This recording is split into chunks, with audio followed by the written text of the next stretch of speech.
much for coming to Scope.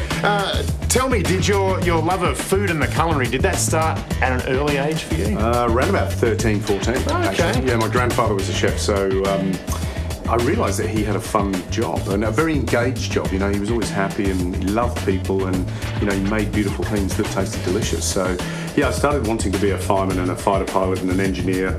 You know, my dad's an engineer. And then I just went, no, I reckon this will be, you know, a more fun and engaged career, so which it has been. Cooking it was. Now, what I really love about cooking, although it doesn't always work out for me, is that I see it as basically sort of chemistry with food.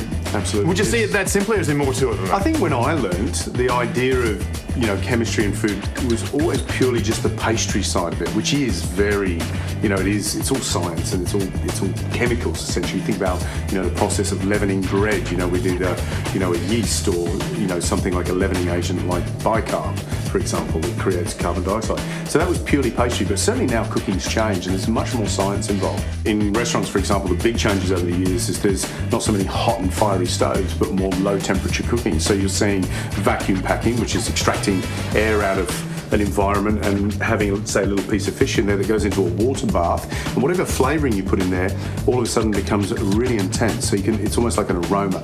And where once upon a time it was kind of a cook's intuition that told you when the fish was cooked, this is very deliberate, very measured. It's all about time and temperature. So at 46 degrees, we're knowing that the proteins are starting to behave in a certain way. The fish is going to look like a particular thing. It's also going to feel a particular way in your mouth, and that's very scientific.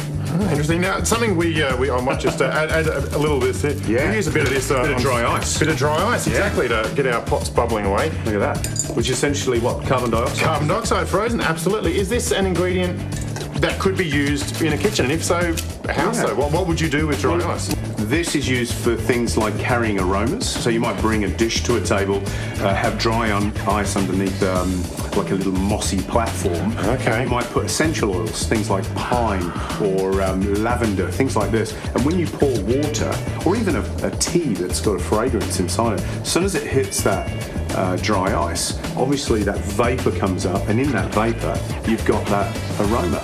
Do you have a favourite one of these new scientific techniques to use in the kitchen? I think gels and foams went through a bit of a phase, and they add lovely textures and use different gelling agents. You like gelatin, like agar-agar, like gelin. There's carrageenan, which is a derivative of seaweed, and they all you can add them to a liquid and they all behave in a slightly different way. But essentially what they do is they bond molecules together and thicken it. And I love some of those because you can take a very simple ingredient like an orange juice and you can add one of these ingredients to it, and it now becomes like a jam. And it still preserves, without cooking it, which you do with a jam, that very natural kind of volatile flavour that maybe orange juice with zest of orange in has. If you cook it, it becomes a different flavour like marmalade. So I love that. I love that kind of integration of that science into food. Last question. Do you have a favourite food, or does it change from time to time? Thing you like to make or something you like to eat? It changes all the time, you know. I'm an ultimate food nerd. I mean, the three of us on the show are. We love food, you know, probably to the exclusion of many other things in our life. And it can be, you know, for example, I love Vietnamese food, but then I love curries and I love just a simple roast chook. So it's everything and everything. If I had to pick a couple, it'd probably be pork belly and chocolate, though not necessarily together. Although I reckon it's probably possible. Someone could do it. I reckon if you're supple with the chocolate, you don't get chocolate really bitter. Crisp over the top. Sweet.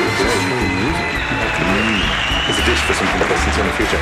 Gary, thanks so much for coming to share us your insight.